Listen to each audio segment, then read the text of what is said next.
आज सुंदर परिवेश शिशु मंगल समस्त नमस्कार माननीय विचारक मंडली शिक्षक शिक्षक मोर सहपाठी और सहपाठीगण तथा मोर छोटा बड़ा भातृ भगिनी आज आलोच्य विषय समृद्ध वर्षा गठन धंदामूलक आवश्यक शिक्षा भूमिका मोर वक्तव्य प्रदान करी।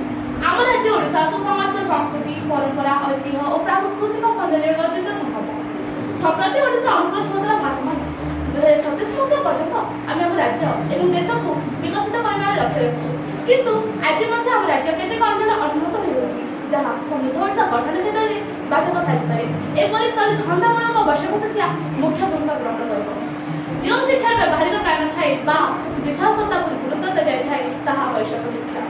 वैषयिक शिक्षा थिबा व्यक्ति चाकरी न पाइले केबे बेकार जीवन अतिबाहित करे नाही। ओडिशा रे युवक को आत्मनिर्भरशील और कर्तव्य नागरिक भाव बढ़िबारे यार आवश्यकता रही।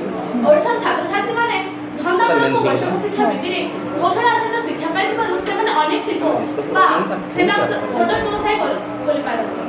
एहिपरि शिक्षा माध्यमरे सेमाने अन्य मानक पाइ चाकरी सृष्टि कर पारନ୍ତି। धंदामूलक वैषयिक शिक्षा ही ओडिशार भविष्य पीढ़ी को स्वावलंबन कर यह माध्यमरे आम राज्य ओडिशा एक समृद्ध ओडिशा गठित हो पारिबो। धंदामूलक वैषयिक शिक्षा भित्तिरे श्रमशक्ति को अधिक कुशल करी ओडिशा नवा शिल्प स्थापन पाइ उपयुक्त परिवेश सृष्टि कर पारिबो। ग्रामांचल उन्नति बिना समृद्ध ओडिशा आदौ संभव नहीं। ग्रामीण युववर्ग को अंचल छाड़ी बाहर जाकर आवश्यकता ह्रास पाइबो।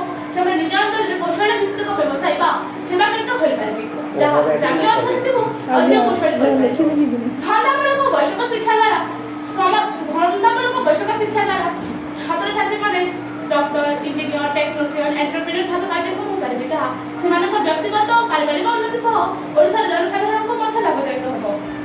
धंदामूलक वैषयिक शिक्षा केवल एक शिक्षा नुहे बरं यह ओडिशार संपूर्ण उन्नति और स्वावलंबन पर एक शक्तिशाली अस्त्र। यह माध्यम आम राज्य ओडिशा एक समृद्ध और स्वायत्त राज्य को गठित हो पारिबो। यह फल मुख्यमंत्री परिकल्पना 2036 शुद्ध विकसित ओडिशा स्वप्नटी साकार हो। एति कहि